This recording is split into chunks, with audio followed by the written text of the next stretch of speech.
Hey everyone, hope you're well. I wanted to make a video about obesity and other things. I'll try to get straight into it. Obesity is on the rise, mental health is on the decline, depression is on the rise, things are getting worse in this world. I haven't looked up the numbers, maybe some diseases are on the way down, but for the most part, our health is getting worse here in Australia. And that must mean that either the science and studies are wrong, or the way that we're interpreting these science and studies are wrong, or they're not being done correctly, or our approach is wrong. And I'm going to suggest my approach to obesity, which is linked with weight loss, but more geared towards health and living. I'm going to share my approach and why I think we need to stop identifying obesity by someone's BMI. By the time your BMI is to, 30 now? I think I looked it up, was 30. When you're a 30 BMI, that's obese. For some people that may be true. Other people, I think you can be 30 body mass index and not be obese. People can be overweight and not be obese. People can be a low BMI and obese. I'll get into it in a second. If you can understand what I'm trying to say, I know this can help so many people. So I'll try my best to describe it. We're not going on any script or anything here. We're just going to chat. Things are worse. Smitty has the approach to help. Where did I want to start with this, really? I've written out this on the whiteboard. Careful not to hit the fan. Okay, so I've looked up my BMI, and at this body weight, while I'm cutting weight, I'm at 78 kilos. My BMI is overweight, which means when I'm normally at 83 kilos, where I like to sit, my BMI is 31 or something, which is obese, and I've been up to 37, 38, which is obese. Now, everyone kind of knows that if you've got more muscle mass, it's going to affect your BMI. So already we've got this skewed perception, or a way of looking at something that isn't written in stone, which to me isn't very scientific. Doesn't mean it's useless, all right? So my BMI, if I went and got it checked, a doctor, a clever, smart doctor in a lab coat, that's been to school for years and been told, paid lots of money to go to school and become very smart. No offense to doctors watching this, unless you're a bad person. But no one could tell if I was obese. The only way we can tell someone is obese is by looking at them, measuring them, and then saying you're obese because I don't think you've got much muscle. It's subjective. We've got some loose ways to look at things, but it's I think you're obese because you weigh this much, you're this tall. I don't think you got much muscle. Yeah, you can be obese. I don't think that's a great way to look at it. And I think by the time someone is actually obese, like huge amounts of body fat, with other symptoms such as a lack of energy, breathing difficulties, stage 2 diabetes, whatever it is, the obesity started long ago. You became obese, you're a normal body weight, but your metabolism was obese. So is the best way to look at it that obesity is your BMI of 30 plus, or you have an obese metabolism, which I've written in quotation marks because I first heard of this. It was only this year that I heard of this. I've got the study up here. Where'd it go? The study is called Decreased Energy Levels Can Cause and Sustain Obesity. Decreased energy levels can cause and sustain obesity. And I have to click on this, sorry. I'm not gonna edit this video. You just have to bear with me. This is what you get.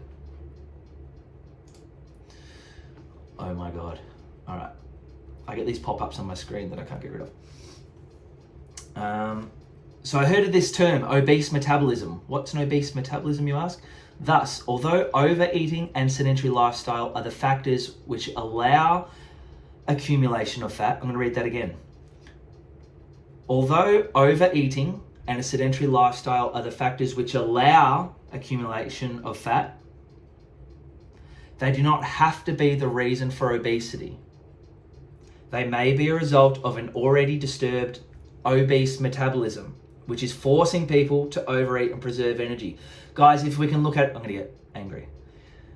If we can look at it this way, it's gonna change the approach, and it's gonna change the way we read the studies and what we gather from it, and stop saying things like, oh, you're obese, you need to eat less and exercise more. The obese people know that. We've been saying that for fucking 20 years or whatever we're up to now, and it's getting worse. It's not helping. Okay, not helping. An obese metabolism is a damaged metabolism. It's a stressed metabolism. The stress hormones are high for too long, chronically. And obese, so if we're going to use the word obese, let's not use it to describe someone that's obese, that's heavily overweight, their metabolism has been obese, let's use that word, their metabolism has been obese for a while, which has ended up with signals to eat more and move less. I'll say it again, their metabolism is obese. The signals are stop moving so much and eat more. They listen to that because you can't ignore those strong, the longer you ignore it, actually, and the more you try to ignore it, the worse it's going to get. The people that are heavily obese, that cannot stop eating and cannot start exercising or keep going with it, they've probably had a time in their life where they've really tried to restrict. They've really tried going on diets and moving too much, and the signals just get stronger and stronger. I actually won't go into that too much in this video, but I have big thoughts on it. So I didn't make up obese metabolism. It's from this study, okay? But that phrase there, that eating more and moving less is a consequence of being obese. So I could become obese. I could look like this. I could have this amount of low body fat. If I eat certain types of food, live a certain stress lifestyle, my metabolism can become obese. It can become damaged. It becomes stressed. The hormones released in my body will demand more energy. When your metabolism is obese, your cells, your mitochondria, or your cells at least, aren't utilizing sugar correctly. You're going to be hungry. You're going to be low energy because there's not enough sugar going to the brain, your liver, your muscles, your eyes, everything. Everything's affected if we can't use our cells correctly. You're going to start eating too much because if you're only getting, let's say you're eating 2,000 calories and only 200 of those calories are getting through to the cells because you have an obese metabolism, your body's going to send signals to eat more. I need 2,000 calories. Therefore, if I'm only getting 10%, I need you to eat 20,000 calories. Now you're also running and stuff on top and going to gym on top of it. Well, I need even more. So the signals get even stronger. If the metabolism is damaged and not as much nutrients are getting through, then the body's going to tell you to eat more and then move less. Hence, then you become obese, and yeah, your BMI does go up quite high. And once it starts, it's like a whirlpool, I guess. It's a snowball effect. You're eating worse and worse. You're going to start craving higher calorie food because you're getting more bang for your buck, really. And there might even be an argument for someone that is obese getting more out of KFC. You can only eat so much in your stomach per day. If we give them high calorie foods, at least they're getting 10% of a high calorie diet. I'm getting off track. Very passionate about this. An obese person, you could have, I shouldn't say you personally, you could be a skinny white male, skinny fat. You're starting to get some bad skin. You're starting to feel lethargic. You've been eating crap. You've been really busy, really stressed, late nights, early mornings, working hard, family, doing things for the right reasons. Sausage roll on the way to work, 4 hours without eating, coffee at work, Macca's, Gatorades, beers on the weekend, or even no beers on the weekends. Maybe trying to be healthy, but you're still getting servo food, a sandwich here and there. You're having a lot of shit food, and I won't go into what makes food shit, but you're having a lot of shit food, and after a while, your metabolism is damaged. Your cells are damaged. Your body doesn't want to keep using those type of fatty acids and stuff for energy, so it slows things down, and then you have an obese metabolism. So if you're having skin issues, if you're having reactions to the sun, if you are having asthma, if you're having allergic reactions to things, I think that's headaches. Your vision's going, things are changing. You're getting grays too early in your life. You can't sleep past 3 a.m. You can't nap. You can't live your life. You can't stop overthinking. You have an obese metabolism. Your BMI might be 0 or 10 or whatever the healthy range is, 20 to 25. You might have a healthy BMI. It hasn't started displaying as over fatness yet, but you have an obese metabolism. If we look at it this way, we can catch it before your BMI is 1 million. The symptoms you're going through, all our symptoms, I'm going to get into this part now. Your damaged or stressed metabolism creates a low energy state. No matter how much you're eating, if your cells can't utilize glucose, sugar, and create ATP, create energy from the food you're eating, you are going to be in a low energy state. Your body will down-regulate its metabolism. It will say, slow down, do not expend wasted energy. Don't think too much. Don't move too much. it'll just slow it down. I've only got limited resources, and it will give those limited resources to your brain, heart, lungs, and vital organs. So a low energy state leads to these health problems, your skin problems, your weird thing on your tongue problems. What else do people get? Breathing, not breathing correctly, which affects your teeth and your mouth and your jaw. It affects your posture. It's all, your body's trying to fix things without having energy. And it can lead to obesity after a while. If you do try dieting when you've got an obese metabolism, it's probably going to end up in a large BMI. It's getting a little bit off track. Obesity is almost like a last result. That's why obese people have diabetes. You can be diabetic though and not have, people that you might have diabetes but you're not technically obese. You might have skin issues but you're not obese. Obese people have all these symptoms kind of already. So we see 1 million people with obesity, they also have all these problems, and we think obesity causes heart disease, obesity causes asthma, obesity causes cancer, all these things.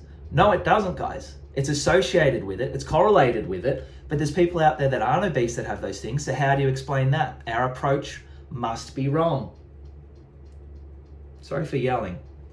I think that's all I really needed the board for. So I just want to suggest to you or to the world, if you're having health problems right now, address them. I'm not going to go into this video how to address them. I've got videos on how to heal your metabolism. I've got thoughts and ideas on how to heal your metabolism, and they're not my ideas and thoughts. We had this right back in the day. Either the science is wrong or it's been misguided, depending on how conspiratorial minded you are. You might think that's done on purpose to make money. It is a good money making thing, having people think that they need pills to cure their obesity and pills to cure this and blah, blah, blah. If you do not heal your metabolism, you're going to get one or all of their diseases, and you likely will become obese. I believe changing the approach is how to heal. I don't think calorie counting can help people. It's a great thing, can be helpful. There's nuance with all this, but I really think we need to change our approach. You likely have, I probably have had or am still healing. Most people I know have an obese metabolism. I know that because I hear about everyone's issues, and it's not normal. It's not common. You're not supposed to smell. You're not supposed to go to the toilet too much or too little. You're not supposed to have that much trouble sleeping. You're not supposed to lose your hair that early, go grey that early, lose that much hair in the shower, like while you're washing your hair. You're not meant to breathe like that. Your posture's not meant to be like that. Your teeth aren't meant to have those problems or look like that. And all those things that are happening to you now that you're either taking a pill for, or even if you're not taking a pill, taking a natural route to try and fix that one thing, you got to dig deeper. Why is that issue there? And it comes down to a damaged metabolism, which we can, I believe, start calling an obese metabolism. The stress hormones in your body are high. You need to get them down. I would start with food. I would make food the base. I won't get into it in this video because it's already gone for 13 minutes. The main thing was just I wanted to share that. If you're obese, if you're actually BMI, if you are over fat, if you just can't stop eating and stuff like that, eating less and exercising more is what your body is telling you to do. For people to say that you're being lazy, if you're a regular weight person, you're telling someone that you love that they need to eat less and exercise more, that's not helpful. We've tried that for years. Their body is saying do the opposite. We need to fix their metabolism. Along the way, they will start eating a bit less. They will be able to eat less and survive off less. They will feel like moving more because moving feels great. Their body wants to move. They'll have energy to move. They'll have energy to talk and think. We start with the food. We start with what studies have been done with what stress chemicals are high in them. We know that. And how do I lower them? You just start there and then have a long plan to make it take place.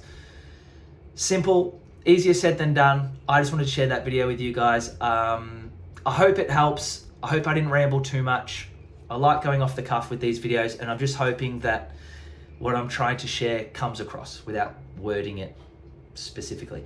This study was called Decreased Energy Levels Can Cause and Sustain Obesity. It really opened my eyes. I was already kind of looking into this type of stuff, but to have studies and science and doctors out there explaining different theories for obesity was eye-opening for me, because we're not just talking about obesity. I'm using this type of stuff to grow more muscle, to become smarter, to become more tanned. I'm using this stuff to enjoy my life more. The end state, if you're obese and suffering from obesity, you're slowly dying. Your body's slowly dying. You're here in this world and you're alive and you're slowly dying. And that's not what we're here for. That's not at all what we're here for. So everyone can benefit from this. I'm sure you've got someone in your life that either is obese that you want to help or heal, or they're just not living their best. Skin's a big one, guys. A lot of people, last thing, I really don't want this to come across attacking, and this is, I promise you, aimed at no one. I'm not thinking of one person in particular, but there's guys and girls on Instagram, but there's a lot of girls on Instagram that have great bodies. They're quite lean. They've grown an ass. They go to gym. They count their calories. They become coaches or PTs. They share a bunch of stuff.